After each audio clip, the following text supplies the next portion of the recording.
en el 540 de AM Heraldo Radio, Estado de México. Y hoy, bueno, pues como todos los jueves, aquí en De Frente, nos da mucho gusto saludar en la línea a nuestro colaborador, Daniel Serrano. Daniel, ¿cómo estás? Muy buenas noches. ¿Qué nos tienes preparado para el día de hoy? Claudia, Alejandro, ¿cómo están? Buenas noches. Muy buenas noches. Buenas noches. ¿Qué nos tienes hoy, mi querido Dani? Pues vaya confusión que se está dando con el regreso a la nueva normalidad. En este mismo espacio hablamos de lo significativo que iba a ser el uso del semáforo para regresar a la nueva normalidad.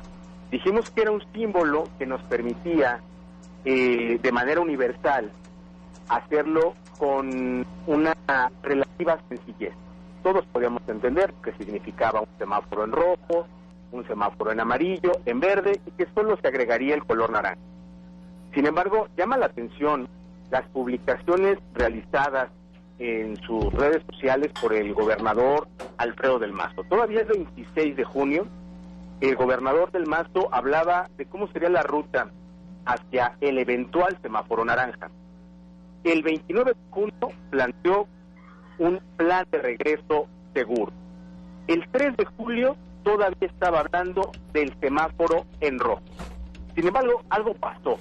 Y el 4 de julio nos habló de medidas que se estarían implementando en el Estado de México que podrían aplicarse en el color naranja, pero que serían aplicadas en pleno semáforo rojo.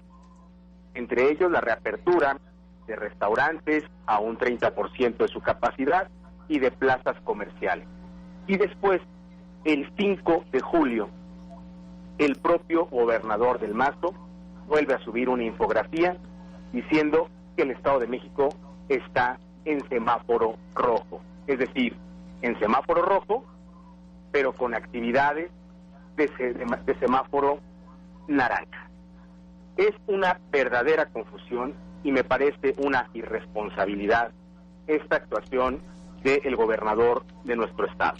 ¿No coincides, Dani, en este sentido del hecho de una semana de transición, de los preparativos, del estar haciendo todas las adecuaciones precisamente para ya lo que sería el reinicio dentro de los protocolos y las medidas? Yo creo que el ejercicio de una eventual semana de transición tendrá que estar sujeta a una campaña muy intensa de comunicación. Pero ir a las actividades en concreto y arriesgar a la población en un momento de semáforo rojo, donde tenemos, y ustedes acaban de compartir la última actualización, donde los números están a la alta, me parece que no es la medida más responsable. Y como cereza en este pastel, todavía después de esta confusión emanada de la comunicación del gobierno del Estado de México, tenemos que se aprueba en la propia capital del Estado por el Cabildo, con un honroso voto en contra del regidor Chavarría, el uso obligatorio de cubrebocas en Toluca, y con la posibilidad de un arresto inconmutable en contra de los ciudadanos y las ciudadanas de Toluca en caso de no asumir esta medida.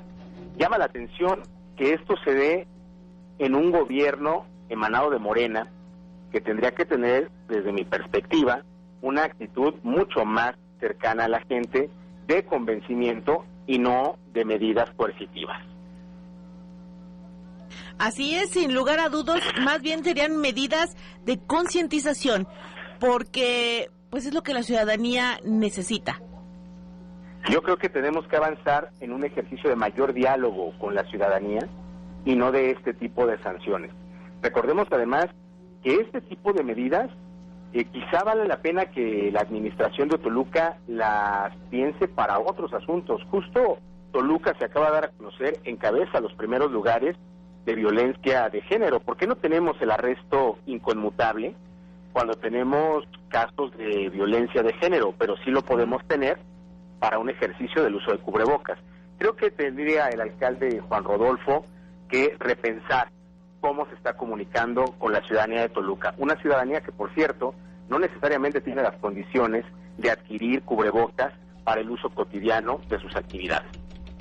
Así es, efectivamente, podría ir mirando más allá en situaciones que realmente ameritan una acción más contundente para una solución y una respuesta a la demanda de la ciudadanía.